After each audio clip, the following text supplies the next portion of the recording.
Hey everyone, Technomentary with a video for you guys. In today's video, I'm going to show you how to remove these dots that you see along your iPhone. So if you click on it and you're driving maybe in your car, you might be seeing these dots, and it's not a glitch, it's a setting on your iPhone that you can actually turn off if it's seeing these and they're turned on.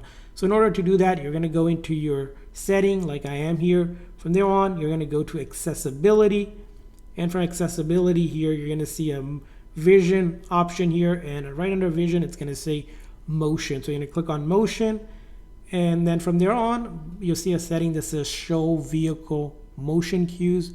So we want to click on that, and this might be selected to either on or automatic. Now if either of these settings are turned on, you might see them depending on if you're moving or not. If you want to completely turn them off, you can do off here and that will turn it off. And if you want it to be automatic, such as when you're driving and it turns on, you can click on automatic. But basically the off is going to be what you want if you want to completely remove them at all. But that's how you can do it, and I hope this video was helpful. If so, please consider the like and subscribe button for more tips and tricks for your iPhone and other iOS devices. We'll see you guys next time.